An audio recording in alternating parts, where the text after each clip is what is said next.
भगवान शिव और मां पार्वती की प्रेरणादायक कहानी।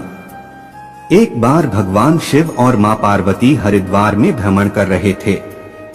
मां पार्वती ने देखा कि सहस्त्रों मनुष्य मां गंगा में स्नान कर हर हर गंगे कहते हुए चले आ रहे थे, लेकिन सभी इंसान अभी भी पाप परायण लग रहे थे। मां पार्वती भगवान शिव से पूछती हैं कि प्रभु, अब गंगा समर्थ नहीं रही। प्रभु ने पूछा, पार्वती तुमने ऐसा प्रश्न क्यों किया? मां पार्वती का कहना है कि प्रभु इन सभी साधकों के पापों का अंत क्यों नहीं हुआ? भगवान शिव कहते हैं कि पार्वती गंगा तो अभी भी सर्व समर्थ है, लेकिन सभी ने पापनाशिनी गंगा में स्नान नहीं किया। मां पार्वती विस्मित बोली, प्रभु अभी तो गंगा में स्नान कर इन लोगों के शरीर को भी सुखे नहीं, और आप कह रहे हैं कि केवल पापनाशिनी गंगा में स्नान नहीं किया। अगले दिन सुबह बारिश हुई और सभी रास्ते पानी भर गए।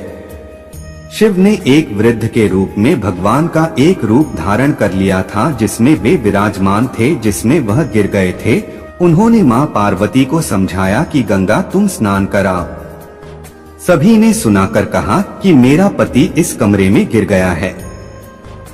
मेरे पति सर्वथा निष्पाप आत्मा है और कोई निष्पाप पुण्यात्मा बाहर निकल सकती है।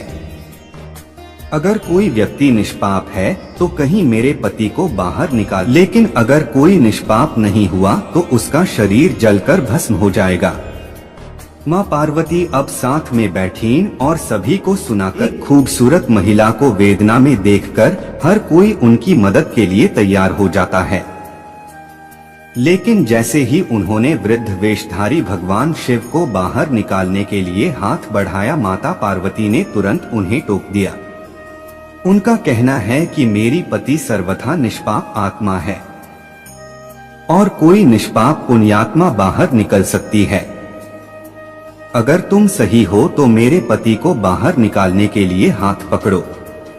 मैं सुरक्षा पहले ही चेतावनी देता हूँ कि अगर आप निष्पाप नहीं हुए तो गरीब शरीर जलकर भस्म हो जाएंगे। इतना ही रिकॉर्ड ही हाथ आगे बढ़ाने वाले हाथ पीछे कर ले, क्योंकि ऐसा लगता है कि हमारे जीवन में कभी ना कभी तो पाप ही होगा। दूसरे उनके मन में आता है कि इस जान जोखिम में क्यों डाला गया। ऐसे ही सुबह से लेकर शाम हो गई, हजारों लोग स्नान कर चले गए, लेकिन किसी ने भी बूढ़े को निकालने की हिम्मत नहीं की।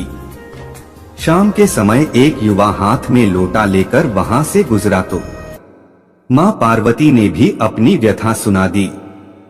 जब वह मदद करने के लिए हाथ बढ़ाने लगा तो उसने भी यही बात कही जो अब, अगर तुम सर्वथा निष्पाप हो तो ही मेरे पति को। वह किशोरी बोली, माता मैं अभी तो पतित पावनी गंगा में स्नान करके आई हूँ और गंगा स्नान के बाद सभी पाप नष्ट हो जाते हैं।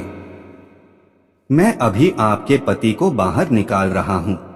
भगवान शिव बोले कि देखो पार्वती, हजारों लोगों में से केवल इस युवा ने ही पूर्ण श्रद्धा से स्नान कराया था कि गंगा स्नान से व्यक्तिगत निष्पाप हो जाता है। देखने का मतलब यह है कि जो व्यक्ति बिना किसी श्रद्धा और जो पूर्ण श्रद्धा भावना से स्नान करता है। पूरा वीडियो देखने के लिए दिल की गहराई से शुक्रिया, धन्यवाद।